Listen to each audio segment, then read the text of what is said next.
Welcome again to Cottage Talk. I am Russ Goldman. Joining me right now is Tony Gold, and we have a very special guest. His name is Dima, and he's on to talk to us all about Shakhtar Donetsk because of Kevin. We have a lot to get to in regards to this episode, but before I go on any further, I want to welcome Dima to the show. Dima, how you doing? I'm good, thanks very much. How are you? Thanks for having me. Uh, Listen, it's a pleasure to have you on the show, and I look forward to talking to you about Kevin, getting some insight from you. And we have a lot to talk about in general about Fulham, but we're going to start talking about Kevin. But before I do that, I want to welcome Tony back to the show. Tony, how you doing? Good, thanks, Russ. Hi, Dina. Nice to see you. Looking forward to getting into it, and yeah, should be very interesting next hour and a bit, whatever it is. And yeah, let's get on to it. All right, let's get to it. And Dima, let's just start here because again, I mentioned this to you earlier that I noticed a lot of chatter this morning, and you were doing something nice by sharing a link to the show, which people are watching live.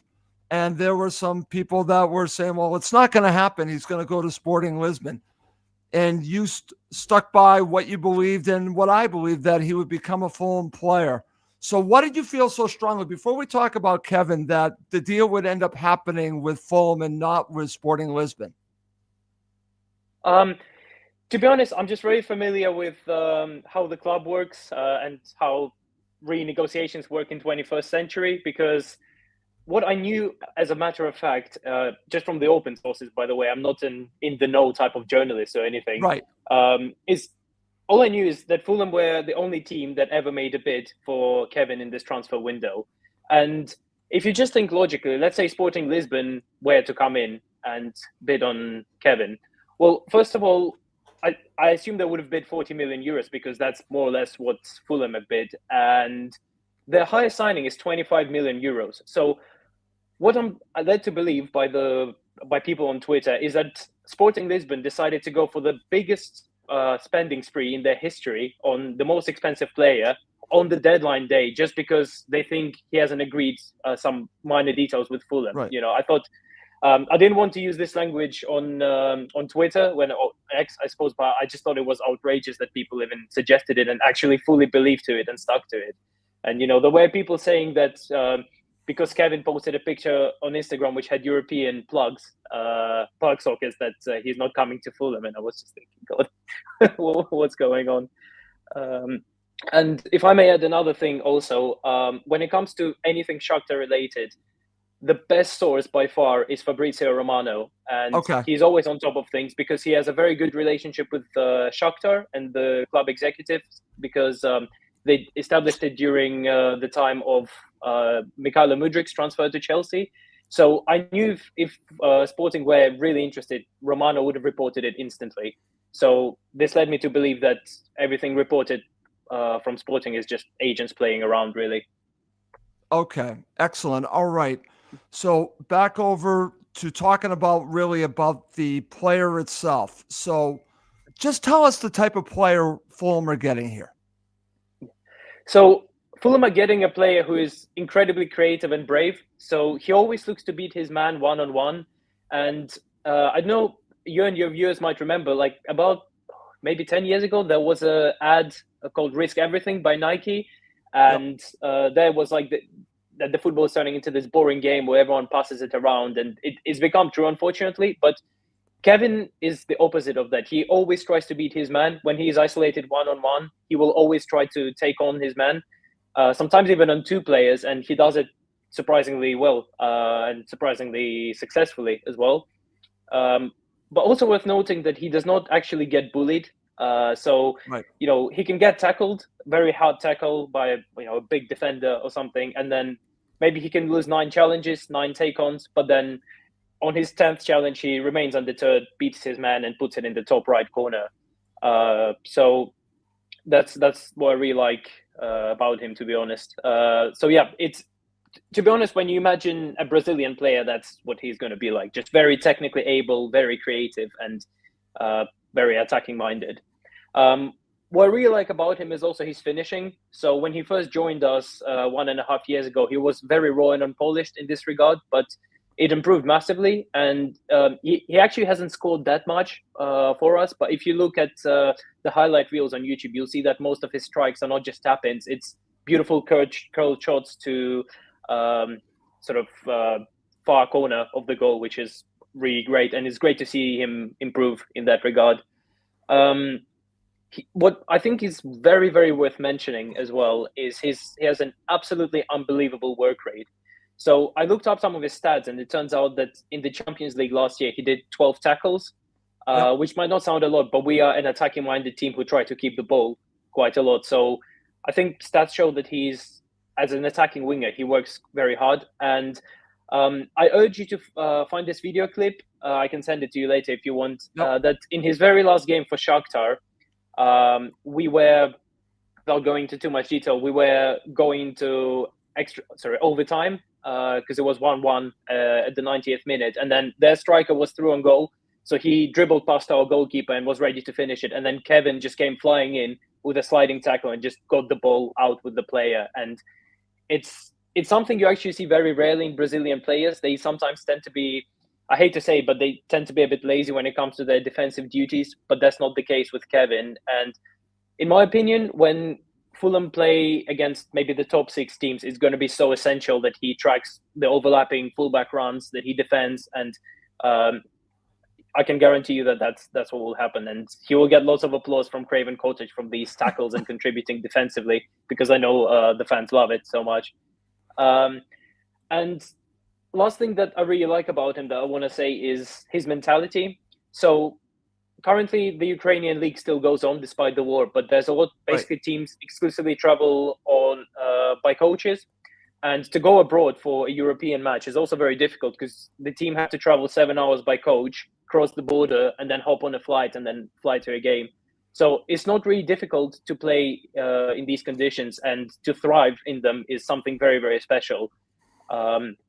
So I think that's very important that he comes. He's sort of almost a battle-hardened player, so to say, and I love this mentality about him. And he's just a very positive character, naturally. Every time, always, he has a smile on his face. You know, if the team is winning, if the team is losing, he's smiling, he's doing his job. Off the pitch, he's absolutely fantastic. And that's, you know, you want these type of characters in your changing room. You want them to be positive, to bring the positive atmosphere, even when the times aren't great. He actually got racially abused by Besiktas fans earlier this July when we played in the Europa League qualifiers, which was very sad to see. But then he showed great resilience and performance despite this, and played very well in the second game. So again, he's not scared of challenges. If things go wrong, he'll still persevere, and that's absolutely amazing about him. And something you should know is that he will definitely be committed to the club and will respect it until the end, just because of the character he is. I don't see him, maybe if in a year's time Chelsea come in and start, you know, nudging him, you know, maybe want to move to Chelsea or Arsenal or whatever. He'll be committed until the end. And I'm certain, because that's what he did with us. So pretty much just this Thursday, the Thursday that passed, he scored a winning goal and played 120 minutes in the game to take us to the Conference League phase. But obviously at that point he knew he was going to move to Fulham already, most likely. He knew that the negotiations were getting close, and you saw that with Eberechi Eze, for example. He kind of pulled out from one of the Crystal Palace's game on the day because of Arsenal's interest, which you can understand from the player's perspective. It's your dream move. You might get injured and it could all be in jeopardy. But Kevin is not this type of guy, and I respect this about him so much. Okay, excellent. Yeah. Excellent, my friend. Tony, do you have any questions for Dima? Yeah, absolutely. Dima, obviously the Ukrainian Premier League is very different to the English Premier League. And I know that you said earlier that Kevin is the kind of player that actually can stand up to the physicality and doesn't get bullied. How do you think he's going to cope with the pace and the physicality of the Premier League? Yeah. So actually the physicality of the Ukrainian league, while the league is not very good and it does have the best teams, it's very, very physical, because we play a lot against low blocks, and especially against smaller teams, what they try to do is just bully our players, try to tackle them hard. So I think physicality won't be a problem. And also he built up quite a lot of muscle mass over the last 1.5 years, Kevin. In terms of the sort of his adaptability to the Premier League, it's something I wanted to mention, that Fulham fans and board will need to be patient with him, and Marco Silva as well, because he will certainly need a bit of time to adapt to the Premier League. It's just natural when you make such a big step up. But a positive sign is that when he played in Champions League, and mind you, last year we were playing terrible. We had, I think, the worst coach in our history. We had the lowest league finish in 30 years. Kevin really stood out even in those Champions League games. So he scored a goal against Bayern, for example, which was a great strike, and he basically single-handedly carried us in games like the match against Brest, for example, where he also scored a stunning goal. He just dispossessed a defender and ran through and scored on goal. So I think your concerns are justified, but equally, I think if a player shows himself at the level of Champions League very well, I'm confident that he can adapt. And that's probably why the Fulham board invested such big money. I believe he's your record signing. He is, yeah. But he's also still young, isn't he? He's still 22 years old, still developing, still learning. Which is important. I mean, I've watched obviously quite a few clips on him because I wanted to get an idea of the player, because we don't get to see much of him. What I noticed immediately is he's got phenomenal ball control. His first touch is excellent. Does he prefer to play on the right hand side, or can he adapt and switch to both sides? What does he prefer? So he played in a very variety of positions for us. He's pretty much a left winger, and he's a right-footed left winger, so kind of similar to Willian. I actually compared him on Twitter to young Willian, and that's probably the most accurate comparison, I think. If you watched him in about 2012, 2013, or like his first year in Chelsea, that's the best comparison I can give you. Great. Interesting. So, Dima, for you, this is really a major positive signing for Fulham. Are there any things that, besides what we've been talking about, that we should be concerned with? So I actually, about 2 weeks ago, I argued with some Fulham fans on Twitter because they claimed that his knee is gone, and I don't know where that came from. There seems to be a perception among some fans that he's got bad injury problems, but that's not the case. He had a few like muscle injuries where he was away for a week or so. So that certainly isn't a problem. So injuries, I don't think, are an issue. And really, the biggest concern is just giving him some time, because Brazilian players thrive in this environment where they're sort of loved and supported. And if maybe his first 2 or 3 games aren't very good, just be patient with him, because you have my word. I guarantee you he will be a top player for you if you trust him, and if you sort of ease him perhaps into the team. Okay. And one more thing from me. So obviously we have Rodrigo Muniz. How helpful do you think that will be in his development with Fulham? Well, Rodrigo Muniz is Brazilian. Yes, to go along with Kevin. Do you think that will be something that could actually help both players? I think without a doubt, more so to Kevin, because one of the reasons why Shakhtar are so well known for selling Brazilians is because they have their own diaspora. So there are usually about 9 to 10 Brazilians in the team, and they meet up with each other. They go for barbecues together. They organize their parties and that type of stuff. And yeah, for them, when they move to a new country, a new continent, it's absolutely essential to have their countryman and to be someone who can support them in case they get homesick. You can see this happen with Mateus França in Crystal Palace. Big talent. He moved to Crystal Palace, and his career has kind of taken a step back. They gave him away back to Brazil because he felt homesick, supposedly. So I think, as you said, it's going to be a massive positive to have another Brazilian. Okay. So one other thing that I want to talk about, we did talk about, obviously, this is a record-breaking fee. So I'm going to just share this with you, Dima. This is coming from, and again, nothing is official now, which is actually something that Tony and I were talking about, that the club has not made this official, but we're going to go with the idea that this is obviously going to happen. So this is earlier from Fabrizio, and I just want to talk about, I just shared this. I want to share it. It's an exclusive Fulham agreed deal for Kevin. On player side, here we go.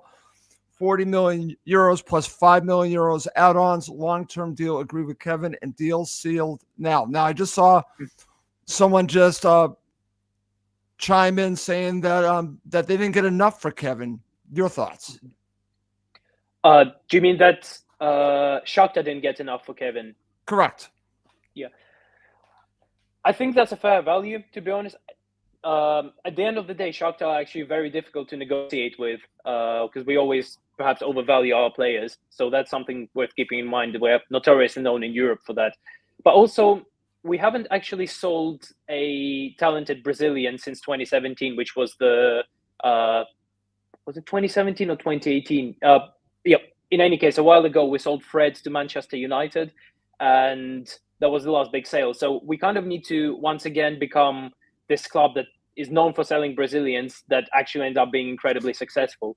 So perhaps a bit later down the line, we will start selling players for more money. But I think as it's our first transfer back of Brazilian player, and also if you think about it, Mikhail Mudrik's transfer for 70 million ended up being a massive disaster for Chelsea, I think. So we kind of need to build back our reputation, and we kind of have to accept a slightly lower price than what we would have wanted.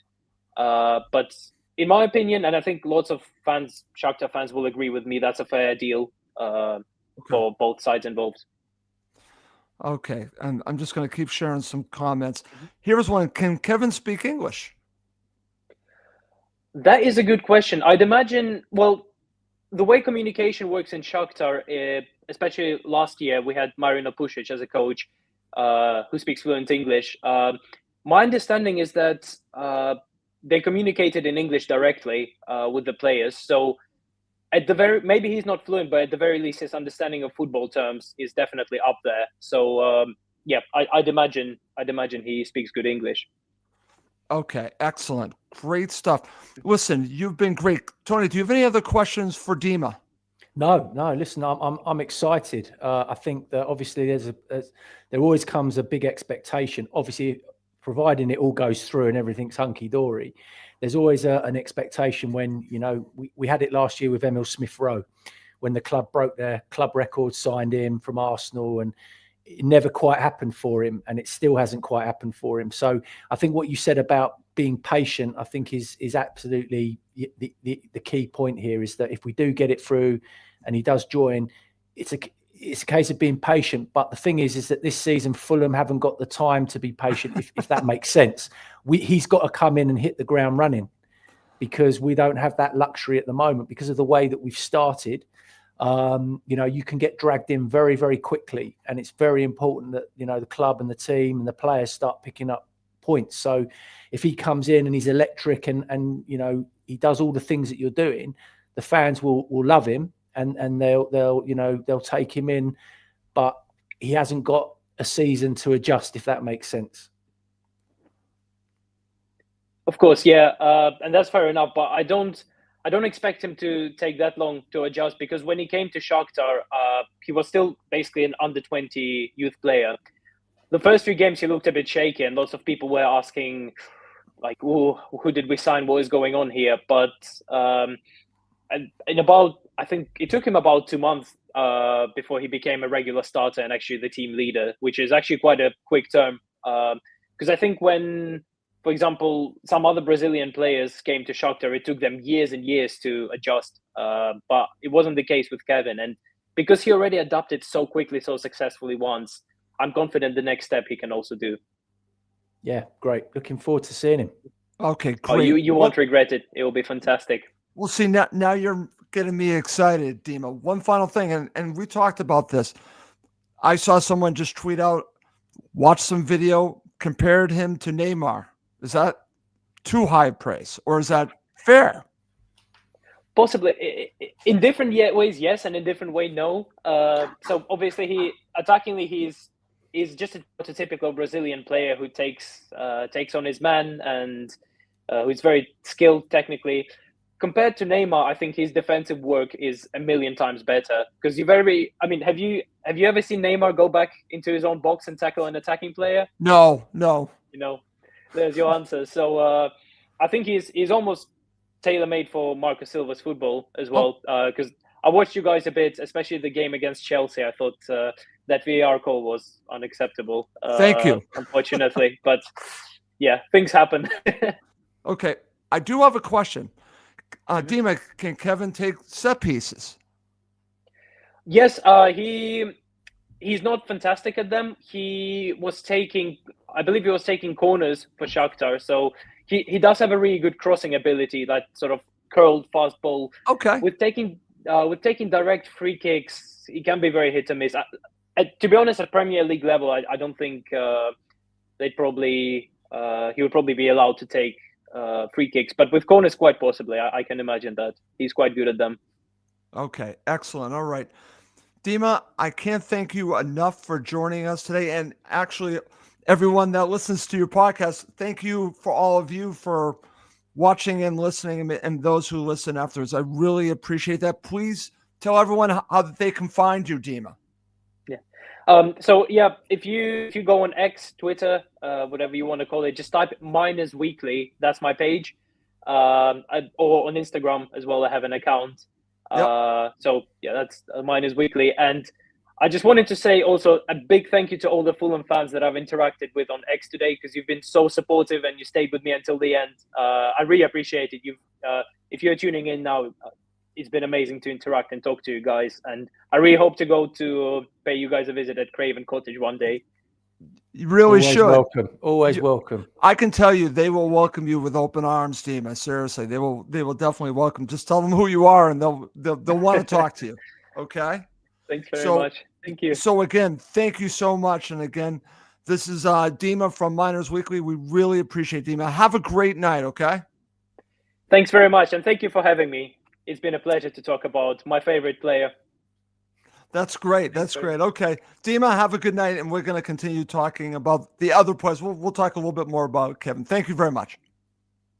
Okay, Tony. Wow. That's an interesting way to start the show. Dima, what did you make of our conversation with Dima? Yeah, look, I mean, obviously very insightful. He's obviously very, watched him a lot, which is great. So we've got a really good insight there. Now we just got to make sure that Fulham get it done and announce it soon. Otherwise, we're all going to look like a bunch of Muppets. Yes, Tony. The answer to that would be yes, but that wouldn't be the first time. No, it's very exciting, and obviously, look, we've had a very depressing window up till this moment, so the fans need something to get excited about, and I think that if he's as good as Dima says he is, and he's got that potential, and he is still raw, he's still only 22, then I think, some exciting, we're going to see some exciting performances, I think. Definitely. And I totally agree with you. And listen, we still have to watch to see if this does happen. We expect it to happen. I've seen reports that the deal sheet went in for him and a couple of other players we talked about. So we have some time for it to become official, and hopefully it does with Kevin. And I got to tell you, after talking to Dima, I feel better about the move than before. Yeah, absolutely. I mean, just everything seems to be very positive. And look, it will take him time to adjust. I have no doubt about it. I don't, envisage Silva throwing him straight in. But if it sounds like we're getting a very, very special player that could become, a club legend if it all works out well. So yeah, I'm very excited, and I look forward to seeing him. Okay, very good. All right, Tony, before we talk about the other players, I wanted to do this at the beginning of the show, but we had Dima on to get us going. And I do want to mention this. Everyone that is watching us live, I've been trying for the last 15 minutes to get my X account to work. This actually happened yesterday. So we're live now on YouTube and on my Cottage Talk Facebook page. So not as many are watching live, but I want to thank everyone that is watching live, because we're going to give an incredible show to you, because we've already talked to Dima, which is great. I know people are going to be listening to this afterwards, but we've got a lot to talk about. But I want to start here, and I'm going to say this right now. Foul language is okay in this show. I'm just going to mention this right now, because Tony, if these deal sheets come in, they get the players that we're talking about, the additions. That's great to go along with the goalkeeper. This is going to be but this window in general has been an absolute shit show, that we've let it come down to the end to add players. Now, I know the argument could be made, well, maybe we don't get these players until the end of the window because of their situations. I say hogwash to that. They had an opportunity to start the season better if they added these players earlier. Now, I know what people are going to say, but maybe they wouldn't be able to. Then fine, find other players. Because if these 3 players help them, I'm going to ask the question, what about the 3 matches of the season? What about the fact that Fulham are currently in the relegation zone with 2 points? I don't expect them to be there by the end of the season. But as you said to me, they might be there for a bit because of these 3 matches. 2 points, not good enough. Maybe if the players that have come in could have changed that. So I do not like, in general, how Fulham do their business. If these players are as good as we hope that they are, that will change a lot. But it doesn't change the beginning of the season, Tony. I want to get your thoughts. Yeah, look, I think that look, football fans are very emotional. You know, I'm incredibly emotional, Russ, as are you, and we take it to heart. And I think sometimes, you know, we get sucked in, and it, you know, you just, it consumes you. And sometimes you've got to take a step back from it all and sort of look at the bigger picture. You know, historically, Fulham notoriously haven't been great in the transfer market. You know, probably more duds than good signings, I would say, you know, statistically and percentage wise. So I think that this is a collective issue that, you know, which Marco Silva is as much involved in as the, you know, the board members, Tony Khan, Shahid Khan. And look, people throw names out all the time. You know, we should have signed in, we should have done this, we should have done that. But, you know, behind the scenes, and I know this because I know a couple of agents relatively well, behind the scenes, football is ugly, Russ. It is ugly what goes on behind the scenes. And there are so many people involved and so many semantics that go on. And it's just not easy. You can identify a player, you know, everyone can identify a player, but actually getting that player around the table with his agent, with the other clubs. And at the end of the day, it all comes down to money. That's it. Who's going to offer the best deal, the best money, the best this, the best that? And unfortunately, in football terms, Fulham are not best placed sometimes for certain players. And that's the reality of the situation. You know, if you're, let's look at it. If you're Jack Grealish, Harvey Elliott, Wissa, all these players that now have moved, they're not coming to a club like Fulham because they can't offer these players what they want in terms of their football. So I think that we've been very overly patient. And I think that if the 3 players that we're talking about actually get confirmed and done and over the line, do you know what? They're not bad. I don't think they're bad signings. And I just think that, yes, they're young signings, which is great because it's good for the future of the club. But like I said, they're players that have to hit the ground running, Russ. You know, we cannot afford for these players to take 4 months to get going and to get involved and, you know, to contribute towards the team. Because at the moment, for me, we need someone that's going to put the ball in the back of the net. We're not scoring enough goals. That's a problem. Right. You know, so hopefully with Kevin coming in and Chukwueze and George, that will change things. But you're asking an 18 or 19-year-old to come in and hit the ground running. It's a big ask. So it's all about balance and stuff like that. But look, I think that if we get those deals over, yes, the build up to it has been very disappointing. But actually, if you look at the overview, I think we've done all right. I think we have too, but I just can't just pretend that these last 3 months didn't happen. I think that's where I'm trying to balance this, Tony. And you are very balanced, like you said. Maybe I'm being too emotional here, right? But and that's you know, normal. I mean, I still haven't got over the Chelsea game Saturday, but you know, there's nothing we can do to change it. It happened. You know, it was an utter disgrace what happened, and we can't change it. And the thing about us now, as I said to you, yes, it's only 3 games, and of course, there's no need to panic, and it's very early days. But the reality is, when you look at the table, it's 2 points from 9, Russ. Right. And that's why I brought that up to begin with. Now, the 3 matches were very difficult. Maybe they don't match up with the teams around us. Okay. So maybe everything will basically offset each other as we get into the season. I can see that, right? I just don't like the strategy. And this isn't just a 1-year thing, Tony. This has now been going on several years, except for the first season back in the Premier League when they went out and got Paulinho early.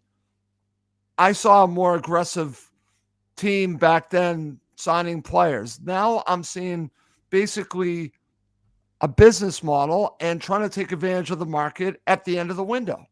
And I get that on some ways, but I think it hurts you in other ways. But let's move on from that. I just wanted to get that off my my mind here because it's been bothering me. And but I'm glad that we're talking about it in a good manner. Like I said, it's not that I'm being negative. I'm just being a fan. I mean, that's just what it is because I'm actually encouraged by the signings. I just don't like the timing of it, if that makes any sense, Tony.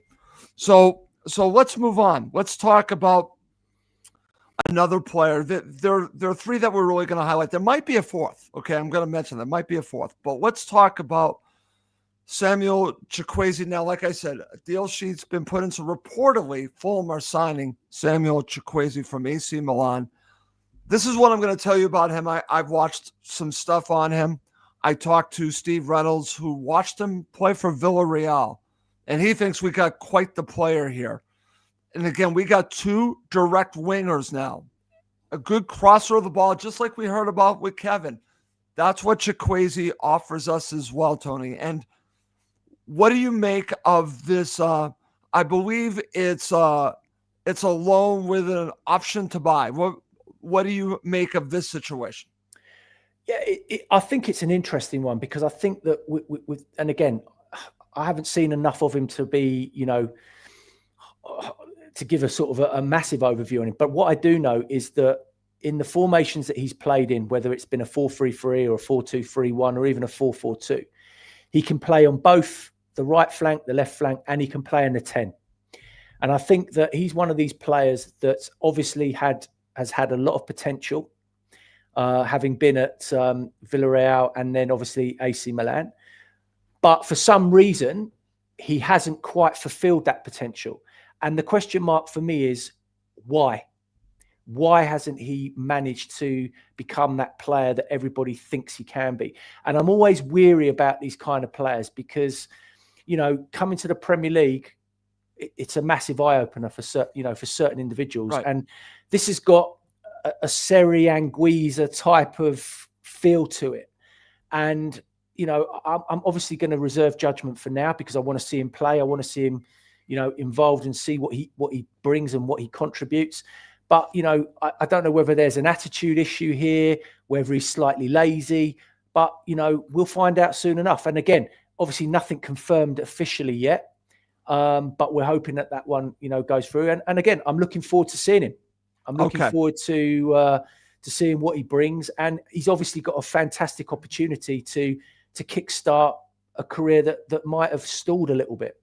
Okay. So I'm going to share this with you. This is from Fabrizio Romano a little bit earlier. Samuel Chukwueze to Fulham. Here we go.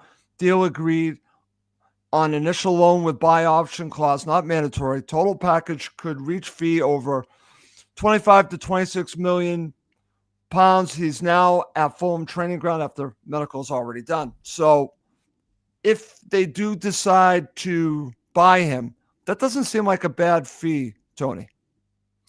I mean, it's the going rate at the moment for these type of players and where it's at. So anything around that sort of 20 million mark.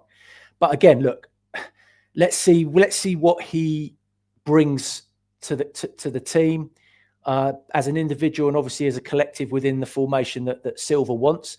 Obviously, at the moment, we seem to be overloaded with wingers and wide players, which is going to be very interesting. But again, I think a lot of that's got to do with the African Nation Cup coming on because obviously we're going to lose, a couple of players when that kicks in. So, look, I think that competition for places is healthy. and it pushes people and gets the best out of players. So yeah, look, let's see how he gets on. Okay, excellent. All right, Tony. So let's now talk about another player that I've actually watched, and I'm sure you've watched too. This one came a little bit out of left field, as we would say here. Okay, let's talk about reportedly Fulham are signing Tyreek George from Chelsea. Now, he scored against Fulham last season. I remember that. But I've watched him play. This is a young kid. I believe he's 19 years old. Correct. So this is a younger player, Tony. And I'm actually surprised that Fulham got this. Again, if it happens, got a deal done with Tyreek George. But this is, I think, part of a Chelsea issue because they signed so many players that maybe he becomes surplus even at a young age. This, to me, has so much upside to it. And I think this is a potentially very exciting signing. Tony, what are your thoughts? Yeah, I mean, this has literally come out of the blue. I mean, totally and utterly. I actually think he's a fantastic player. I thought that when Chelsea brought him on, last season. I think he's very positive. He's got great energy, and the great thing about him is he's young. Like you said, he's 19 years old, so he's got years and years and years ahead of him. He crosses the ball well. His movement's good. His work rate's good. I think it's a very exciting signing. But again, I think everything in perspective, you can't expect too much from him too early because, all right, listen, the great thing is he's not moving very far. It's there, he doesn't have to adjust or settle, which is great. But yeah, look, I think it's a great move. And again, if they get it over the line and it's official, I think it's around 22 million, which I think is a bargain. And yeah, look, one that's come out of absolutely nowhere, but very excited about that as well. So this is where I want to go on talking about Tyreek George. And I think I might have said this to you. I actually think that there was going to be a situation because we saw all the speculation with another Chelsea player, Raheem Sterling. So I think there might have been a discussion which one to go for. And I'm so glad that they went for this young player, honestly, because when I look at this player and you look at what he is a forward/winger. That's kind of similar to Sterling. So it got me to think, maybe they made a call and then they're like, well, listen, what about the availability of Tyreek George? And things fell through with, I believe, a potential move to Roma. So I want to give them credit for pouncing on this and making this move instead of the one that we saw speculation about, because there is so much, like I said, potential here, Tony. If you bring in a player like Sterling, and I know others wanted to bring him in, I'm not a fan of his because of the diving, but I will tell you that what I've seen from this player, there's so much to like about this player, and I think there's versatility here because I think if you have to, I think you could make him a third option as a striker or a winger. So there are ways to use him because he's been used both. What do you make of it? I think you hit the nail on the head. I think that his versatility, I think he does become that third option up front. If it's not working with Raul and Munez, I think you can stick George up there and let him have a run. But yeah, look, it's, as I said, it's come out of nowhere. No one foresaw it or definitely a better option than Sterling. 100%. Sterling would have been, like you said, Russ, a band-aid, which, no one wants really. Exactly. This is no Band-Aid. No. And from what I understand, Sterling's taking 3 or 4 months out of football now because he hasn't managed to get anywhere because look, clearly his wages are an issue. And people are looking at thinking, like I'm thinking, Sterling's legs have gone. He's not the player that he was or used to be. And, he'd be better off going into the Championship and having a season playing there, to be perfectly honest. But anyway, whatever, he'll do what he wants to do. For us now, I think that from an attacking point of view, Marco Silva has, as you say, great versatility, great options, and, lots of players that can play, offer very different things. And I think we need that.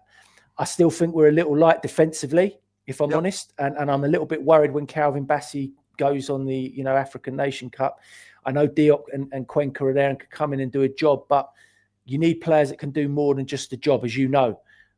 So yeah, look, it is what it is, and we just have to trust Marco Silva because he's a genius. Okay, very good there, Tony. All right, so again, we have to wait. We're recording this. The window has closed, but there's still a chance for deals to be made. Like I said, sheets are in, and who knows? Maybe a Fulham player could be going out too. I just saw speculation that Harry Wilson could be staying, but maybe there might be someone that could be leaving. We'll have to wait and see if we get some more information on that. But I do want to mention about a Fulham player that did leave. So I want to talk about this because I actually think this is a win-win all the way around. Marshall Godot leaves Fulham for Strasbourg, and Fulham got a decent fee for this.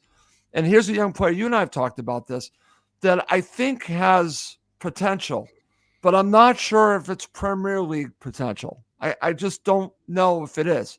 So I think for him to go out to Strasbourg, I think is a good move for him. And maybe he'll prove us wrong, and then we'll come back to the Premier League. But I think Fulham get a fee for a player because not everyone is going to play in their academy is going to make it to the first team. They need to be doing more of this, of players that are on the fringe. This is a way to supplement because we need financial ways to get players in, and you do have to sell some players. And if you get a player that's really not going to make it in the Premier League for you, maybe you do what's right for him and what's best for the club, and you sell him. What do you make of the move of Marshall Godot here? Yeah, look, I think it's a great move for him. He's 22 years old. I think it was clearly obvious that, he's not at the level that we need or require. I think when he went out to Wigan and had those 34 league games, I think, it was evident that, look, he's a tidy player, but I think actually he will thrive in the French league. I think he'll do well there. And he's gone to Strasbourg. And I think Strasbourg signed Ben Chilwell as well today, I think. So, yep. Look, I think it's a good move for him, the right move for him. I wish him all the best. And the reality is, he just unfortunately wasn't good enough. So, it's worked out for both parties. And I think they would have, whatever fee they've got for him, I think it's around 6 to 8 million. They've got their investment back on him. So it's a good deal for him. And I like Chris's comment there. He says he's glad that the transfer window's closed. Is he having a laugh? Liverpool have literally bought the league this today, haven't they? Hey, Chris, come on. Come on, yeah, Chris. Exactly. What are you talking about? Chris?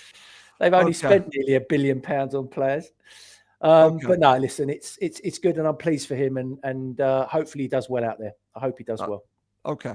I want to share this from our friend Black Winfrey. It says, rumors of Sterling's contract will be mutually terminated if they were unable to get him a loan. I don't know if that's true, but I'm just going to say this.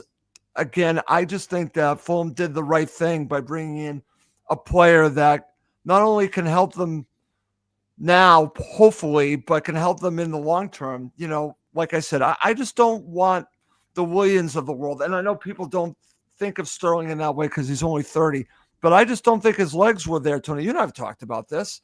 I just think that if you are weighing up a player like Tyreek George next to a player like Raheem Sterling, it's 10 out of 10. It's Tyreek George over Sterling.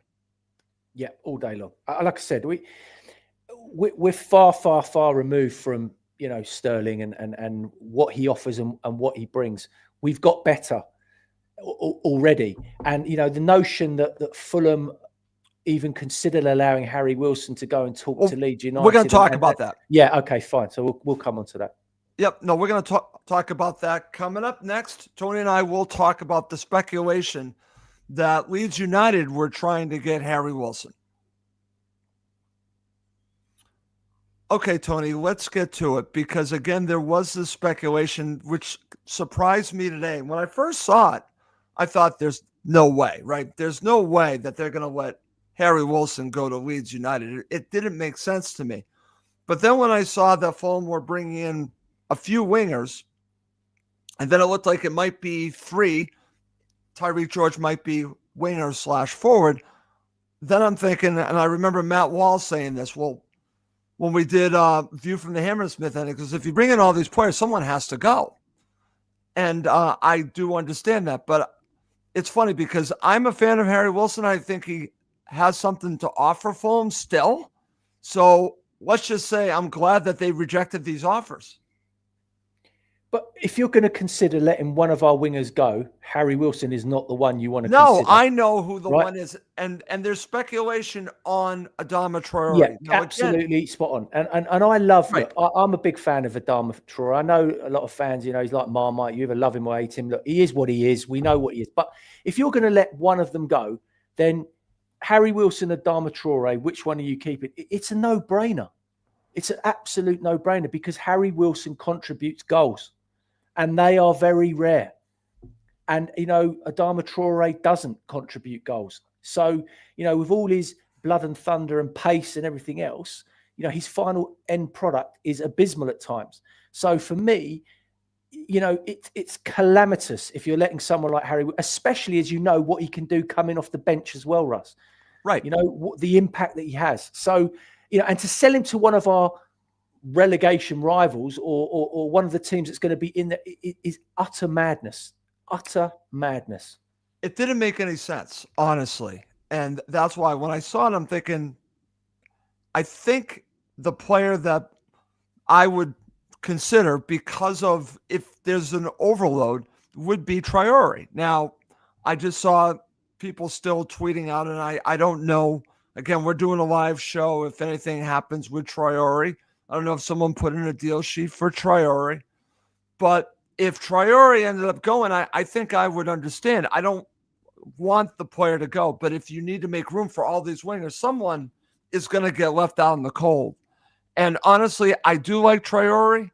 I thought last season, at the beginning of the season, he was very good, Tony. But if I'm being honest, it's more hit than miss, right? But it really is. Yeah, the reality is, Russ, we're not going to get anything more out of him, are we? He is who he is. Exactly. You're not suddenly going to – Marco Silva is not suddenly going to turn him into a prolific, goal-scoring winger. He is what he is. I think we've seen him. We know what he's about. We know what he brings. We know what he delivers. Hit and miss, like you said. That's it. So ultimately, if you need to make room and you're going to shift someone and move someone on, he's the one you want to move, not Harry Wilson. Right. Because listen, Harry Wilson has proven himself to be a consistent player. And I actually think he is still getting better. So I know that the beginning of the season, maybe it hasn't seemed that way, but I watched him in the preseason. I know he has a lot to offer. I know he's going to get hot at some point. It's almost like he's like a basketball player with a hot hand. And when he gets a hot hand, I think you're going to have more moments like Brentford. So why would you sell a player that still has that in him? Whereas we know what we're going to get with Adama Traore. I like watching him play. He scares the bejesus out of teams, okay? I love that. But how many times have you watched him? And I think you were at a match where it was a terrible match, the Carabao Cup match. I thought it was horrible. And, that to me was like, okay, that was not good. And I'm thinking maybe it's time to move on from Adama Traore. It sounds like you wouldn't disagree with me on that. No, look, I wouldn't want to see him go, but I think ultimately, like I said, we've seen what we've seen. We've seen the best of him. I don't think there's anything more from him to come. That's the reality. I think, he is what he is. Hit and miss.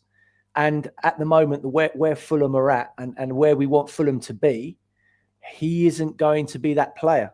So ultimately, it's not the end of the world if we move him on. And that's how I see it. Okay, very good. All right. I'm just gonna share this. I'm just gonna pull this up. I'm gonna share this right on my desktop. Just give me a second. I've got some information from a journalist about Harry Wilson, since we're talking about that. Just give me a second and I'll share this. It's a live show, so I'm not the greatest at sharing my desktop, but I'm going to share it here. And if you look at Ben Jacobs, you can probably see this. It says Leeds United came really close to signing Harry Wilson on a permanent deal, but Fulham pulled the plug. Understand Leeds met a quoted asking price over the weekend, but Fulham were focused on incomings, delaying any movement. Leeds understanding of this. By deadline day, Fulham wanted to renegotiate, and Leeds made and improved the offer today. There was an initial agreement resulting in a proposed deal sheet. Leeds and Wilson signed, but Fulham communicated the transfer was off just minutes before the deadline. Leeds naturally disappointed, but did everything possible to try and sign Wilson. In the end, Fulham did not sell. Wow. Good. Tony. They got my email. What do you make of that? Now, what do you make of the fact that Wilson signed off on this? I mean, that in itself doesn't, you got to look at it from Harry Wilson's point of view, right? Yep. He's not a regular starter in this football team. He probably wants to play regular football. I get it. Every footballer wants to play. So I understand it. I just hope that, it hasn't affected him in terms of, how much did he want to leave? How much did he absolutely put his heart in leaving? And, I think he's professional enough to say, okay, it didn't work out. Maybe revisit it in January. But now I'm going to get my head down and I'm going to continue delivering for Fulham and doing what I do. That's what you hope, Russ.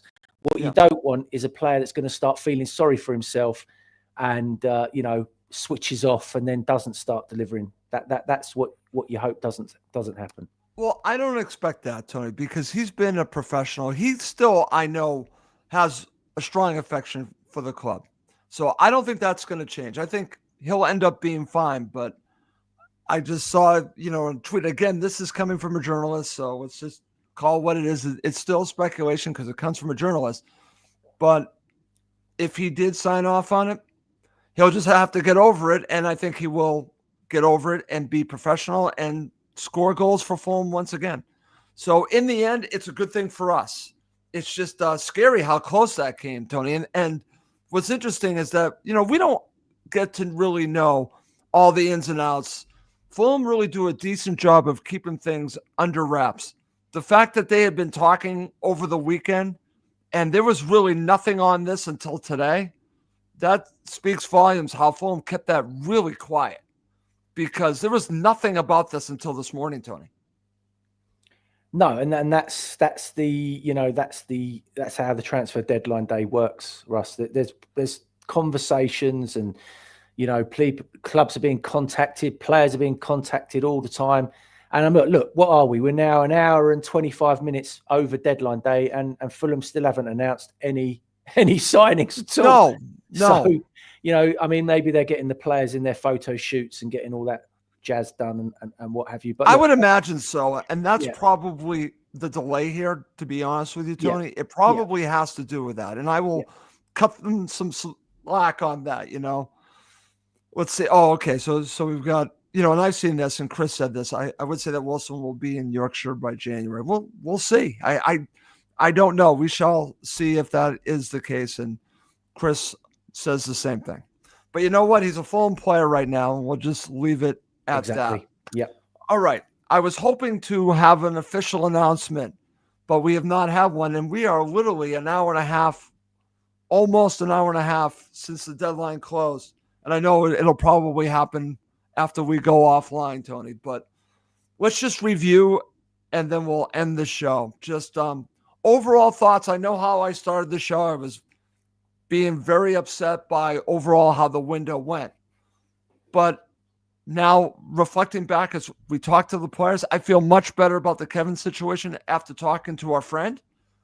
And I feel pretty good that they actually took care of some business that they needed to take care of business. But it's funny, I've got one more topic. I was just forgot to talk to you about this because someone mentioned this, because I know that Fulham were looking for a central midfielder, right?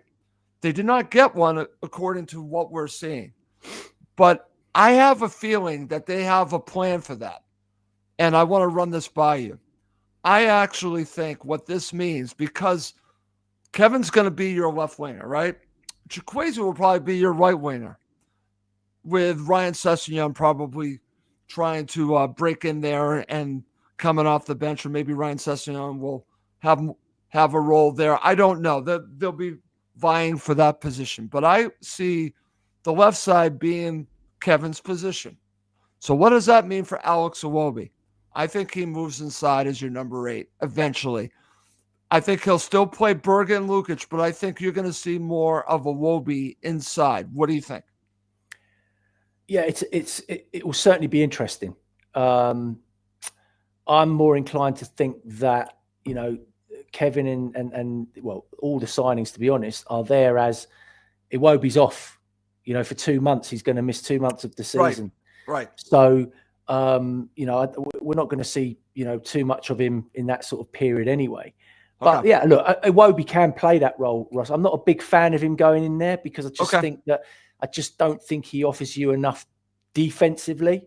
But yeah, look, the great thing about all of this is that Silva now has some real options to think about, and he's going to have some headaches. Every game he's going to have to look at, and you know what it is. Every opposition's different.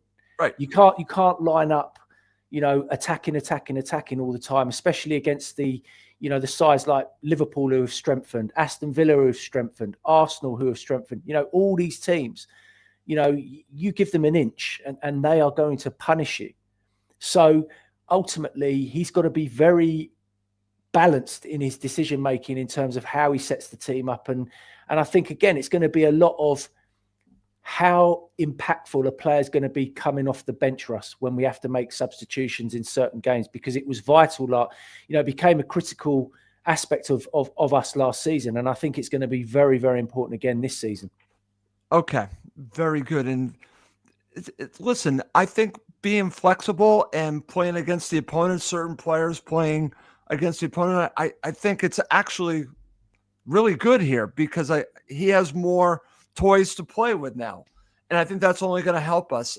And I do like the fact, Tony, because some of the complaints that you and I have had about some of our wing play, I think one of the reasons why I wanted Reece Nelson back is I wanted someone to be more direct. Well, Kevin's going to take care of that. Same thing on the other side. I wanted someone that was going to be very direct. And everything that I have heard, and Steve Reynolds went into details about how direct this player is. We're talking about Chikwueze.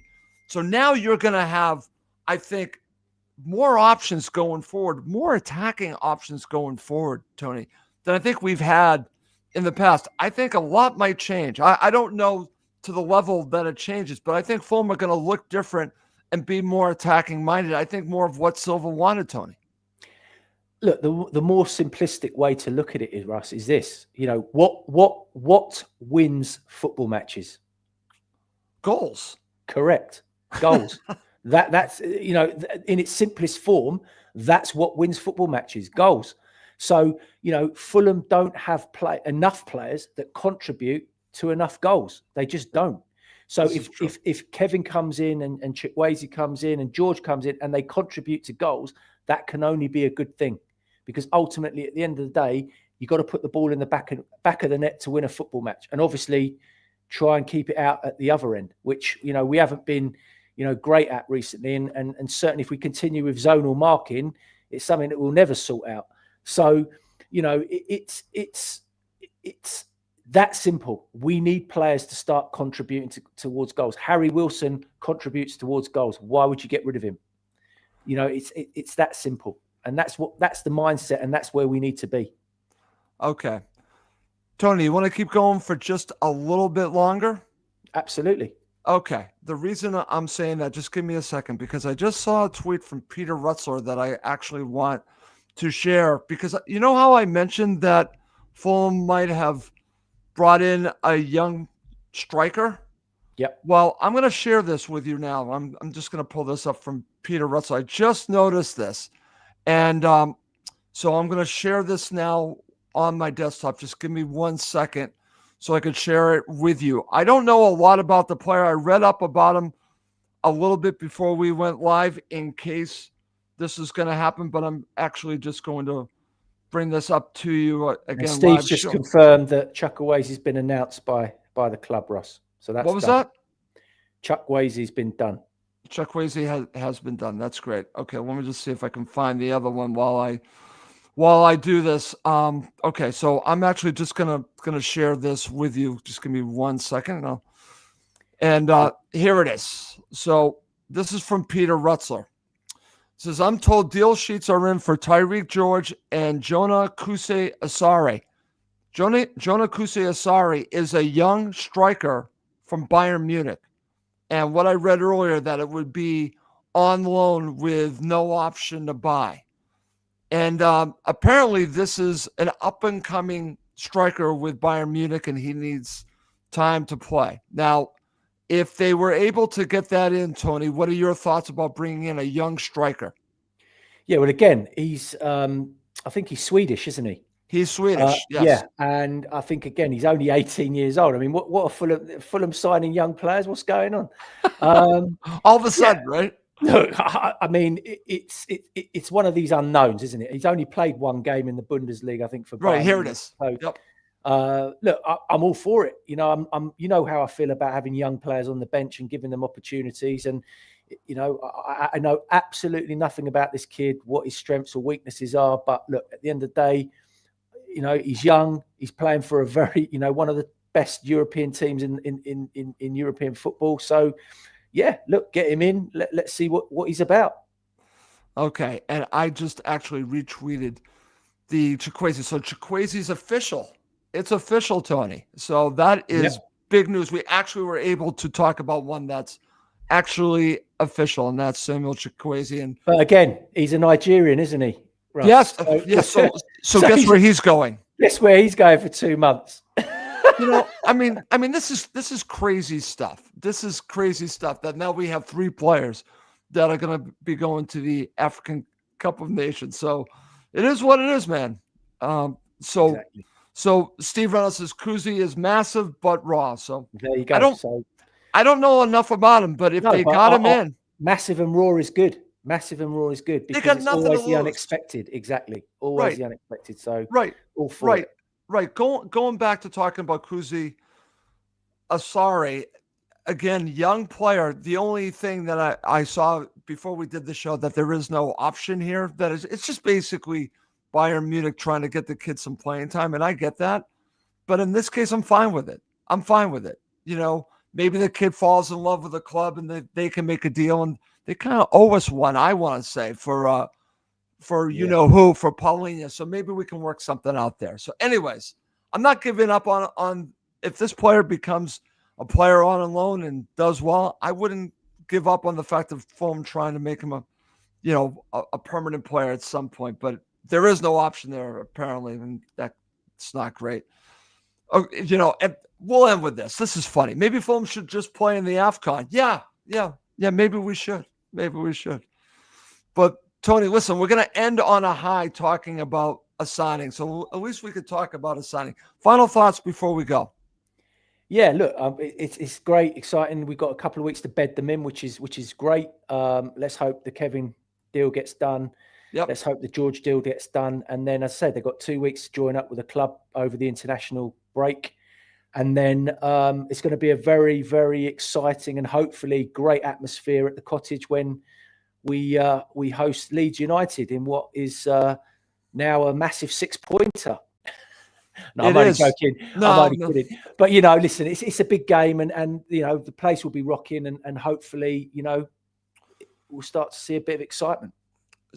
I think so too, Tony. What's interesting before we go, my final thoughts is this. Like I said, I came out strong being negative because I'm just disappointed by all this time in the window. They had all this time to do it.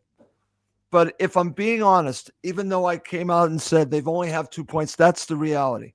But also the reality is that they got screwed on Saturday. That's the reality. We both know this. They got screwed at Stamford Bridge. It was a fake win for Chelsea. Let's call it what it is. And they've actually played well in 3 matches. So now we're adding, and we're really not taking away, honestly.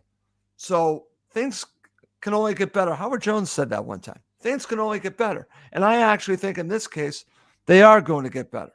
And I thought if they made the signings, could it be a push towards Europe? I'm not going to discount that right now. I'm not going to say it until we see these players play and everything becomes official. But I think Marco Silva now has more of the pieces that he needs. I don't think he has everything he needs, but I think he has more. And he's worked well with what he's had. So for me, I think it's a positive coming out of this. I'll end on a positive saying, Tony, I think we're headed in the right direction. I'm going full circle. Russ, I think realistically, we need to, come December, we'll have a very, very good idea about, how the season's going to play out and where we're at. And until that point, there's going to be, we're Fulham Football Club. There's going to be highs, there's going to be lows. That's just the way it is. Yeah, and I'll end this. We'll end with Chris's tweet because I like this. In the next Fulham game, pull out the VAR cables. Yeah, I'm with you, Chris. I'm sick to death of talking about VAR. I am sick to death of talking about it. Actually, Tony said this to me, and I actually agree with this. I would use VAR for two reasons only. Well, actually one, because one is actually we have goal line technology. That's already taken care of. The other would be just for offside. That's what I would use it for. Just use it for offside. Everything else, I don't know, because it has gotten crazy. And nice for Howard Webb to give an apology, but it means nothing because the result's still the same. It's a screw job. I'm going to call it right now. It's a screw job. Fulham got screwed. Did we get that apology in writing, Russ? Was that in writing? I believe it was a call to Fulham from Howard Webb. It was a. I was going to say because maybe we could frame that apology at the Cottage and put it on a wall, and then I could wipe my behind with it when I come over. That's a great way to end the show. Anyways, Tony, I love doing shows with you. Thank you so much for doing this. No, pleasure. Thank you for having me. And a great show. Really good. Fantastic show. But we are going to wrap this up. For Tony Gold, I'm Russ Coleman. I want to thank our very special guest, Dima. And this is Cottage Talk. Thank you very much for watching and listening to Cottage Talk, part of the Talk Sport Fan Network.